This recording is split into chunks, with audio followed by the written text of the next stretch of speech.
नमस्कार, मैं हूं अभिषेक मिश्रा और आप देख रहे हैं मेरे साथ खास बात।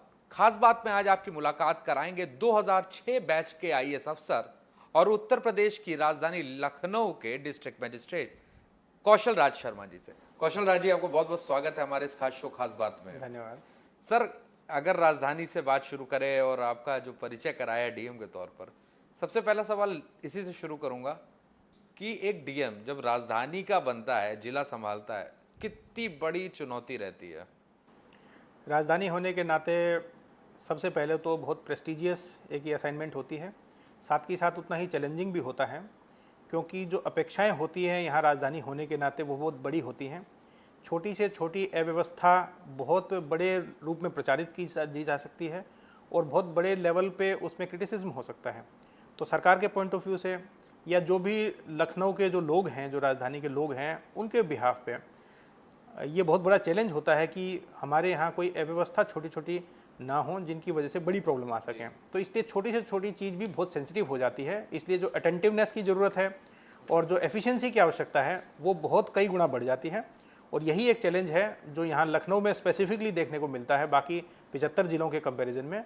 और उसी वे में जो अपेक्षाएं होती है उस पर खरे उतरने के लिए जो प्रतिदिन मेहनत करनी पड़ती है वो भी कई गुना बढ़ जाती है। सर, ज़रूर आपने जिन अपेक्षाओं की बात की, कितना पॉलिटिकल प्रेशर रहता है या और तरीके के, क्योंकि यहाँ पे संगठन भी बहुत हैं। खास तौर से अगर बात की जाए, लखनऊ बेंच में तमाम बार काउंसिल्स हैं, यहाँ पर राज्य मुख्यालय पत्रकार संघ बैठता है, तमाम जो मुद्दे हैं, ज्वलंत मुद्दे यहीं से उठते हैं। तो आपके ऊपर कितना प्रेशर रहता है और कितना किस तरीके से उन सबको खरा उतार पाते? क्योंकि ये इंटरेस्टिंग इसलिए भी है क्योंकि आप सबको खुश करके साथ लेके चलते और कोई आंदोलन नहीं होता।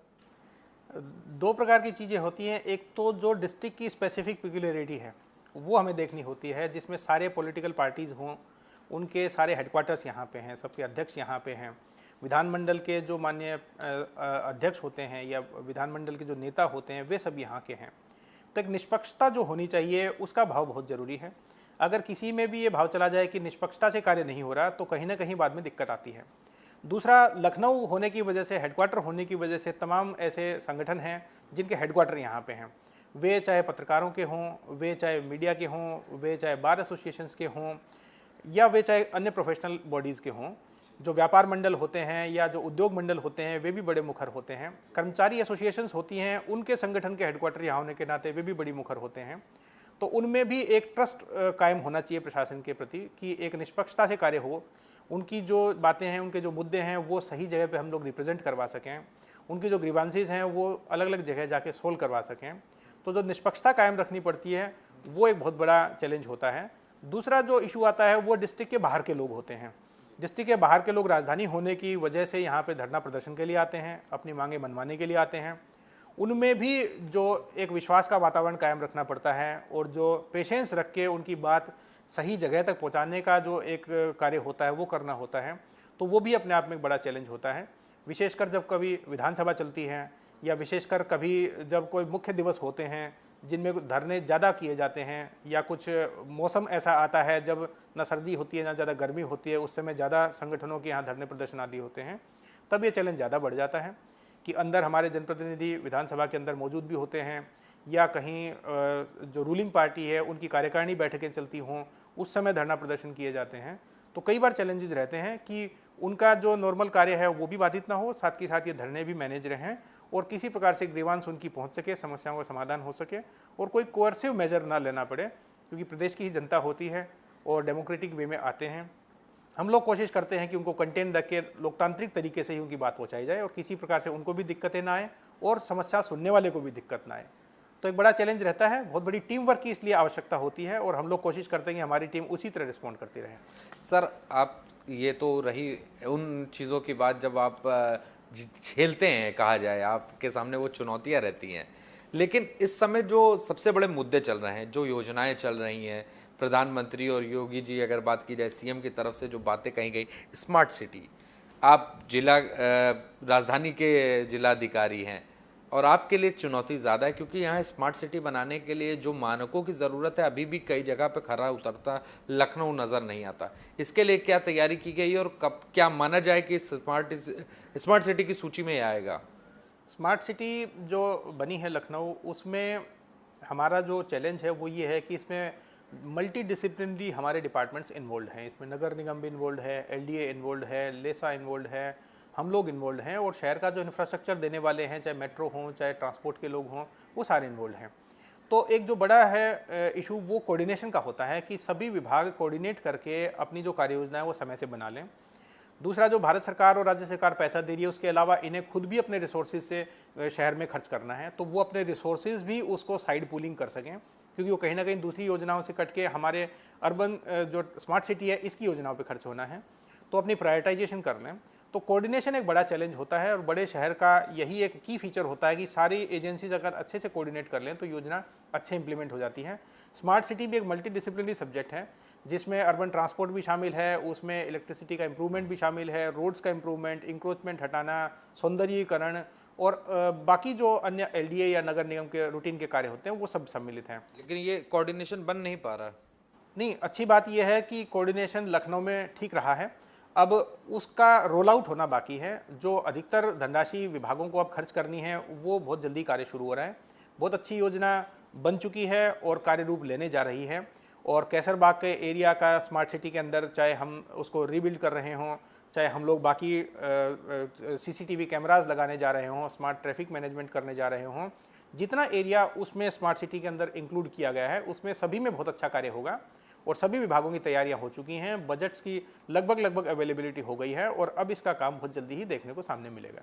सर, लेकिन अगर बात की जाए अभी जो आपने स्मार्ट सिटी की बताई, तो ट्रैफिक कंट्रोल नहीं हो पा रहा, तो ट्रैफिक एक बड़ी समस्या है, इससे कैसे निजात मिलेगी? स्मार्ट सिटी की जहाँ तक बात है उसमें एक लिमिटेड एरिया लिया जाता है, उसमें पूरा शहर, जो सामान्य धारणा होती है कि पूरा शहर जो हमारी 35 लाख आबादी का है वो सारा शामिल होगा, उसके विपरीत उसमें एक शहर का हिस्सा लिया जाता है, उसके अंतर्गत काम होता है। लेकिन जहाँ तक बात ट्रैफिक की है वो पूरे शहर में करना चाहिए और करना होगा भी। उसका थोड़ा सा चैलेंज मेट्रो के कार्य की वजह से आ रहा है, और थोड़ा सा चैलेंज जो अनप्लैंड हमारी ट्रैफिक की ग्रोथ हो चुकी है उसकी वजह से आ रहा है। जो 2 व्हीलर्स, 4 व्हीलर्स, ई रिक्शा और ऑटो रिक्शाज जो हैं वो, उनका क्योंकि कोई फिक्सेशन नहीं है नंबर का, उसकी वजह से जो एस्केलेशन हुआ है राजधानी की वजह से, वो ट्रैफिक बढ़ने के कारण एक तो प्लानिंग में थोड़ी समस्या आई है। दूसरा, मेट्रो के जो कार्य चल रहे हैं हमारा एयरपोर्ट से शुरू होकर अंदर तक, उन 2 वजहों से मेन चैलेंज आया है पिछली बार। लेकिन इस साल मेट्रो के जैसे जैसे कार्य पूरे होंगे और दिसंबर 18 तक हमारा मेट्रो का कार्य मुंशी पुलिया तक विस्तारित भी हो जाएगा, तो आने वाले 6 महीने में बहुत अच्छा ट्रैफिक इंप्रूवमेंट होने जा रहा है। ट्रैफिक की योजनाओं के लिए सीसीटीवी कैमरों की भी इंस्टॉलेशन की जा रही है। ये इंस्टॉलेशन विभिन्न एजेंसी भी कर रही हैं और कुछ प्राइवेट संस्थाएं भी कर रही हैं, उनको सेंट्रली कंट्रोल रूम से लिंक किया जा रहा है। उसके माध्यम से भी ट्रैफिक का डाटा जुटाया जाएगा और उसकी एक्चुअल प्लानिंग की जा सकेगी कि किस चौराहे पे डायनामिकली किस दिन ज़्यादा रिक्वायरमेंट है। चलिए, ये थे हमारे साथ कौशल राज शर्मा जी, जो बता रहे हैं ट्रैफिक पे ज़रूर 6 महीने के अंदर बदलाव देखने को मिलेगा।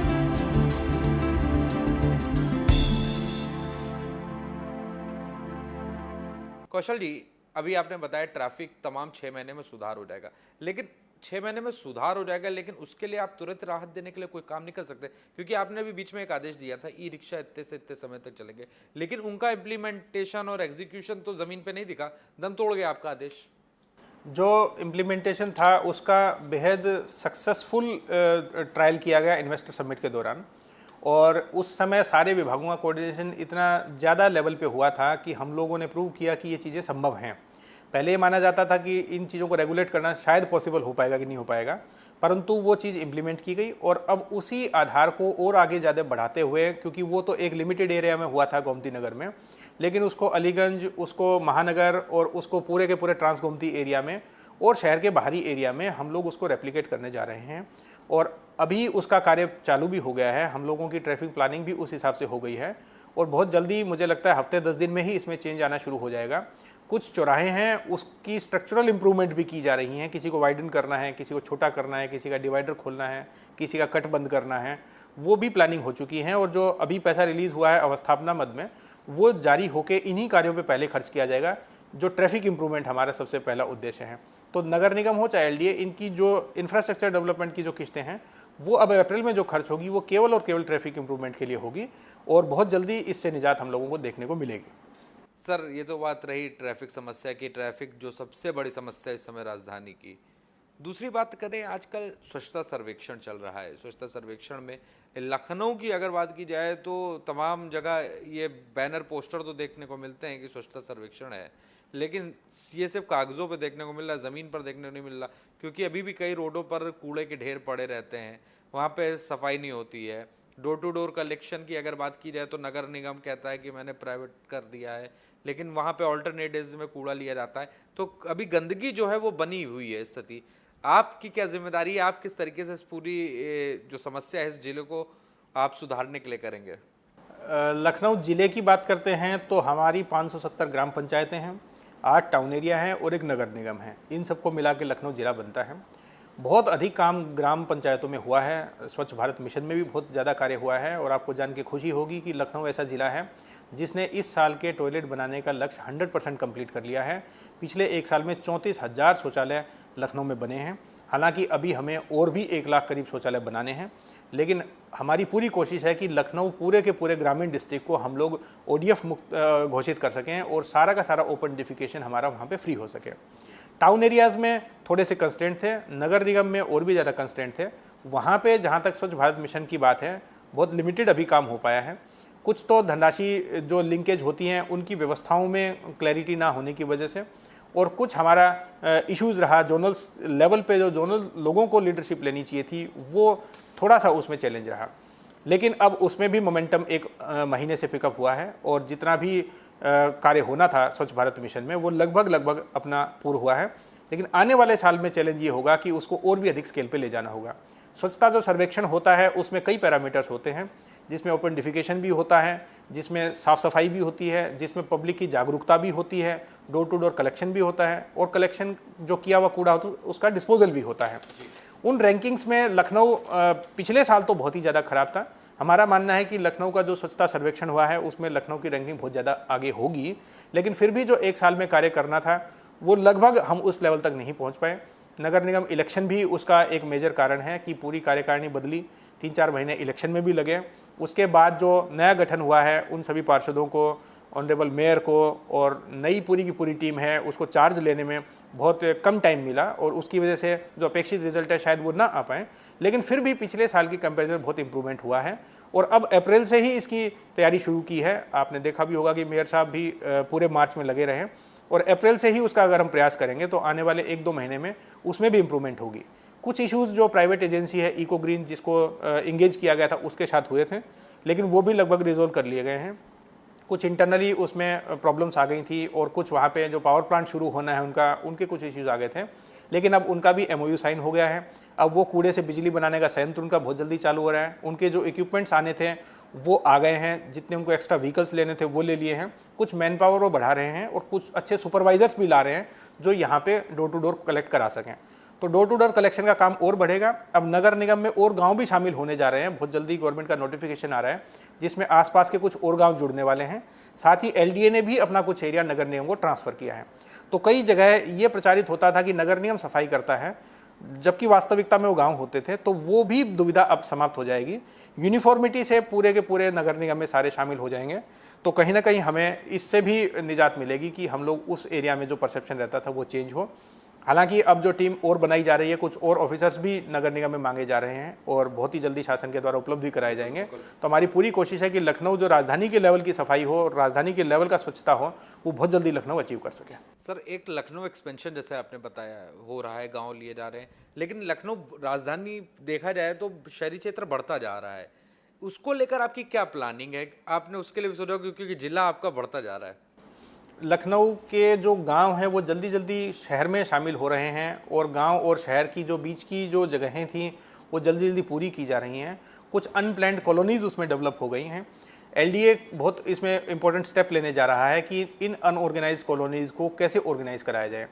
लोगों को जागरूक किया जा रहा है, और अब जो मानचित्र हम लोग पास करते हैं या कॉलोनीज़ के जो लेआउट्स पास करते हैं उनका इन्फोर्समेंट कराया जा रहा है। साथ ही इनको जो एडिशनल सीवरेज के बारे में, ड्रिंकिंग वाटर के बारे में, जो वहाँ इंफ्रास्ट्रक्चर ले जाना है उनके बारे में भी जानकारी दी जा रही है। अब तो माननीय मंत्री जी स्वयं भी जाके ऐसी बस्तियों का अवलोकन करते हैं। हर सैटरडे को वे लखनऊ शहर में जाते हैं, और हमारी कोशिश रहती है कि आसपास के गांव के लोग हैं उनको इंगेज करके हम ये बता सकें कि बिना किसी प्लानिंग के अपनी कॉलोनीज़ विकसित ना करें। वो प्लानिंग के साथ ऐसी जगहें छोड़ें जहाँ पे सीवरेज बिछाना आसान हो, ड्रिंकिंग वाटर, पेयजल वगैरह ले जाना आसान हो और OHT से उनके कनेक्शन कराना आसान हो, और LDA की महायोजना जो 2031 की है उसके अनुसार ही अपना काम करें। जो रिंग रोड आ रही है हमारी पूरी 105 किलोमीटर की, उसके बीच में और शहीद पथ के बीच में या बाकी शहर की रोड या रिंग रोड के बीच के जो जगहें हैं उनमें अब ये प्लानिंग बहुत ज़्यादा इंपॉर्टेंट हो जाएगी, क्योंकि अगर वहाँ पे अनप्लान डेवलपमेंट हो गया तो पूरे शहर का स्वरूप ही खराब हो जाएगा। इसलिए इन गाँव में अब आने वाले 2-3 महीने में विशेष कैंप्स ऑर्गेनाइज किए जाएंगे, ताकि इनके जो जनप्रतिनिधि चयनित हैं, चाहे प्रधानगण हों चाहे BDC मेंबर्स हों, उनको जानकारी दी जा सके कि शहर में इंक्लूड होने के लिए जो शहर की प्लानिंग है, जो मास्टर प्लान्स हैं, उनके अनुसार ही आगे बढ़ें, ताकि उनको भविष्य में सुविधाएं देने में असुविधा ना हो। तो हमारे साथ बने हुए हैं DM कौशल राज शर्मा जी।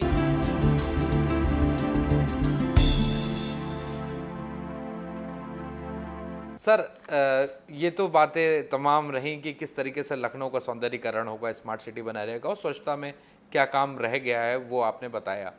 लेकिन अगर बात की जाए स्कूलों की मनमानी को लेकर आपने बड़ा अभियान चलाने की बात कही थी, विशेष अभियान, उस पर कितनी सफलता मिली है? क्योंकि अभी भी कई स्कूल और इस सत्र में ही कई स्कूलों ने दुगने नहीं तिगने अपनी फीस बढ़ा दी और अभिभावक बहुत परेशान है।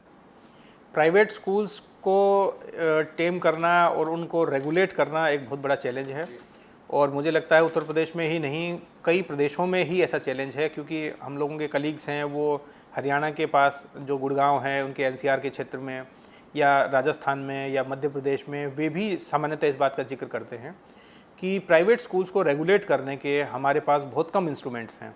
इसको स्पेसिफिक लैंग्वेज में कहा जाए तो स्टेट लेवल स्पेसिफिक एक्ट्स या कोई ऐसे रूल्स नहीं बने जिसके माध्यम से इन स्कूल्स को रेगुलेट किया जा सके। Schools no profit no loss के अंतर्गत केवल सोसाइटी के द्वारा ही संचालित किए जा सकते हैं। अभी भी भारत में ये रूल है कि कोई प्राइवेट बॉडी प्रॉफिट अर्निंग के लिए स्कूल नहीं बना सकता। तो जितना स्कूल का खर्चा होता है उतने ही खर्चे की प्रतिपूर्ति वो फीस के माध्यम से करते हैं। जितना बड़ा स्कूल अपना खर्चा एक्सपेंड करना चाहता है उतनी ज़्यादा वो फीस कलेक्ट करता है। किसी भी स्तर पर यह इम्प्लीमेंट करना बेहद मुश्किल हो जाता है कि वो कितनी बढ़ोतरी करेंगे या उनके फीस का स्ट्रक्चर क्या होगा, या वो अपने कर्मचारियों को, टीचर्स को, फैकल्टी को जितना भी पे कर रहे हैं तो उसके ऊपर क्या रेगुलेशन रहेंगे।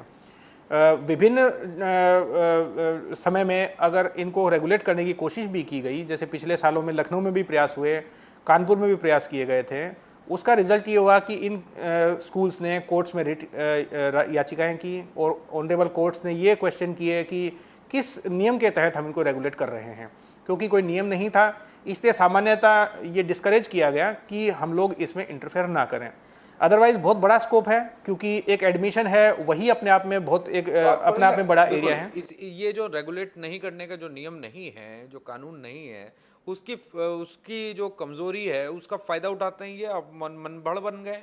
आज की डेट में यही सत्यता है कि किसी कानून के ना होने की वजह से ये स्कूल की मेंटलिटी पे निर्भर करता है कि वो कैसे अपना कार्य करना चाहते हैं। कुछ स्कूल्स हैं बहुत अच्छा उदाहरण पेश कर रहे हैं और बहुत अच्छा गार्जियंस को भी सेटिस्फाई रखते हैं, स्टूडेंट्स का रिजल्ट भी अच्छा है और कम फीस चार्ज करते हैं और लगभग पूरे समाज को संतुष्ट रखते हैं। लेकिन उसी के विपरीत कई स्कूल्स ऐसे भी हैं जो प्रति साल अपना 10%, 20%, 30% तक फीस में वृद्धि करते हैं। कुछ ऐसी फैसिलिटीज़ जान करके क्रिएट करते हैं जो बहुत ज़्यादा यूज़ की नहीं होती। इसके साथ कुछ बुक्स का कार्य करने लगते हैं, कुछ अपने व्हीकल्स का, स्कूल के वैन्स का कार्य करने लगते हैं, कुछ ड्रेसेस का काम करने लगते हैं। तो साइड के और बिजनेसेस के माध्यम से पेरेंट्स का शोषण करते हैं। और अब ये टीचिंग का, क्योंकि अभी टाइम शुरू ही हुआ है एडमिशन्स का, तो अब लगातार शिकायतें हम लोगों के पास डेली गार्जियंस की आती हैं कि फलां स्कूल ने ऐसा किया। लेकिन हम लोग मजबूर होते हैं, कई बार हम लोग प्रशासनिक आदेश पारित करते हैं इनको रेगुलेट करने का, लेकिन पिछले काफ़ी समय से, पिछले 3-4 समय में विशेषकर माननीय न्यायालयों के द्वारा वो क्वेश्चन किए गए हैं। इसलिए कहीं ना कहीं प्रशासनिक आधार पर इन लोगों को रेगुलेट नहीं किया जा सकता। हम लोग कोशिश करते हैं कि उनको बुलाएं, उनको समझाएं और उनको खाली मोटिवेट करें कि वे सामान्यतः इतना चार्ज ना करें कि खुद उनके स्कूल में पढ़ने वाले बच्चों के गार्जियंस ही उनसे सेटिस्फाई ना हो सकें। कम से कम हर स्कूल की जिम्मेदारी है कि उनके खुद के गार्जियन तो सेटिस्फाई हों, लेकिन वो भी नहीं कर पाते। और कुछ स्कूल्स ने चेन्स ऑफ स्कूल खोल रखी हैं, उनकी और भी बड़ी समस्याएं सामने आती हैं कि वो एक स्कूल का निर्णय पूरे के पूरे शहर के बाकी स्कूल्स पे भी लागू कर देते हैं और कहीं ना कहीं गार्जियंस को दिक्कत आती है।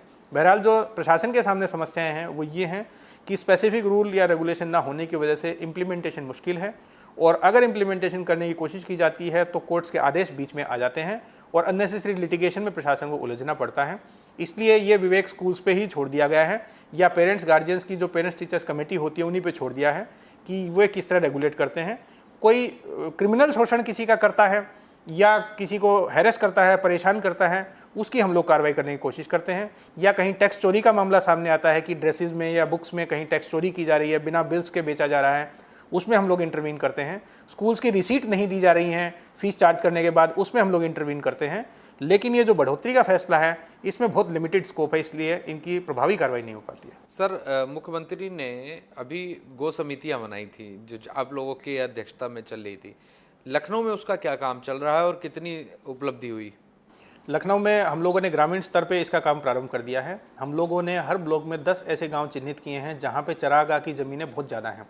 उन चरागाह की ज़मीनों को हम लोग ग्राम पंचायत की सोसाइटी बनाकर डेवलप कर रहे हैं, और वो समिति ग्राम पंचायत की है, वो उसको मनरेगा के माध्यम से डेवलप करके उसकी मेड़बंदी करके उसमें चारा उगाने का कार्य कर रही है।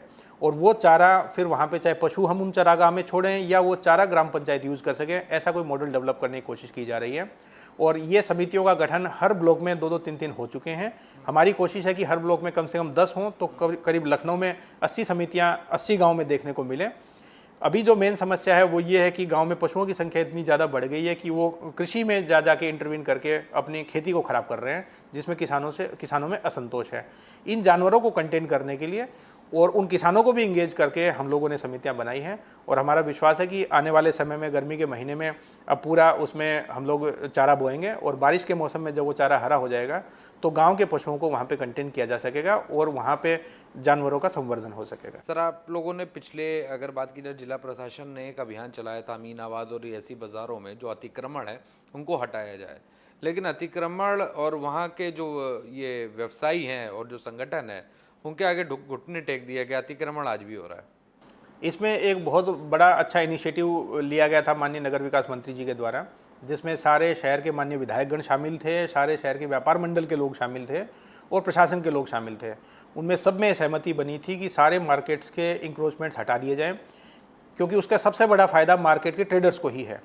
जब मार्केट डीकंजेस्टेड होंगे तो लोग अपने आप आना पसंद करेंगे, लोगों की बिक्री बढ़ेगी और वास्तव में वहाँ पे इनकम का इंक्रीज देखने को मिलेगा।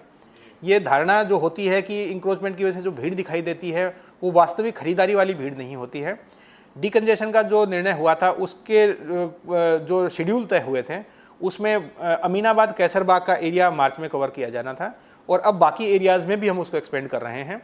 वो चाहे गोमती नगर के मार्केट्स हों, अलीगंज के मार्केट्स हों या पुराने लखनऊ के मार्केट्स हों, अब सब जगह हम लोग अप्रैल में ये काम शुरू करा रहे हैं, और बहुत जल्दी हम लोग मार्केट के साथ मिल के उन्हीं की जो ओपिनियंस हैं उनके अनुसार इस पर काम करेंगे, और इसका प्रभाव देखने को मिलेगा कि हमारे लखनऊ में डीकंजेशन डीइंक्रोचमेंट भी थोड़ा सा जो मार्केट के इकोनॉमी पे असर लाएगा। तो इसमें जो चीज़ें तय हुई हैं उनका शेड्यूल बना लिया गया है, और लगभग 5 से 10 अप्रैल के बीच में वो शेड्यूलिंग चालू होगी, और उसके अनुसार जिस मार्केट का जब नंबर आएगा उसमें इंक्रोचमेंट हटाने का अभियान चालू होगा। सर, अगर बात की जाए तो इस समय जो शहर है, जिला, आपकी ज़िले के अंदर जंगली जानवर बहुत आ रहे हैं, लगातार तेंदुए पाए जा रहे हैं, जंगल के शेर आ जा रहे हैं। इसको आप किस तरीके से निपटेंगे, क्योंकि ये बड़ा चिंता का विषय बना रहा, क्योंकि अभी जब लास्ट रेस्क्यू ऑपरेशन हुआ आशियाना में तो दिनों तक चलता रहा, कई दिनों तक ऑपरेशन चलता रहा और वो निकल भी गया। तो कैसे इस सब चीज़ों से निजात पाएंगे आप? एक तो खुशी की बात यह है कि जंगली जानवरों की संख्या बढ़ रही है, लेकिन दुख की बात यह है कि वो शहर की तरफ आ रहे हैं। उनका असली हैबिटेट जंगल है, जंगल में वो रहें ये हमारी सबकी संयुक्त जिम्मेदारी है, लेकिन जंगल छोड़ के वो शहर की तरफ आ रहे हैं, ये बहुत बड़ी चिंता का विषय है। लखनऊ में 3 तेंदुए पकड़े जा चुके हैं 2 महीने के इंटरवल में। ये बहुत ही ज़्यादा चिंताजनक है कि जंगल यहाँ से कई 100 किलोमीटर दूर हैं, वो कई ज़िले पार करके यहाँ तक आ गए हैं।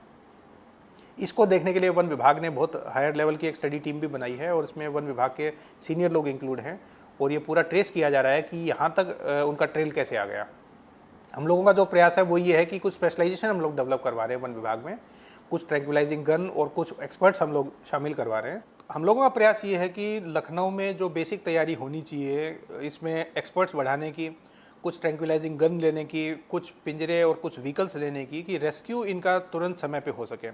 मेन आबादी के बीच में जाने के बाद पब्लिक में भी पैनिक फैलता है, और जो जंगली जानवर होता है उसकी भी बेचारे की जो जान होती है उस पर खतरा मंडराने लगता है। दोनों ही चीज़ें बहुत अपने अपने वे में इम्पोर्टेंट है। तो वन विभाग की पोटेंशियल डेवलप हो और उसकी एक्सपर्टीज़ डेवलप हो, इसके भी प्रयास किए जा रहे हैं। साथ ही आगे भी ये पलायन रुके, इसके लिए भी विशेष स्टडी कराई जा रही है कि किस परिस्थिति में ये जानवर यहाँ पे आए और आगे कैसे यहाँ तक ना पहुँचे, उनके लिए क्या किया जा सकता है। सर, एक आखिरी सवाल आपसे ज़रूर पूछना चाहेंगे। आपसे जैसे शुरुआत की थी हमने, क्योंकि राजधानी के जिम्मेदारी संभालना एक अधिकारी के लिए बड़ी चुनौतीपूर्ण होता है, और ऐसे में राजधानी में तमाम अपेक्षाएं हैं, आपके पास समय का कम अभाव हो, तो परिवार को कैसे समय देते हैं, अपने आप के लिए समय कैसे निकालते हैं?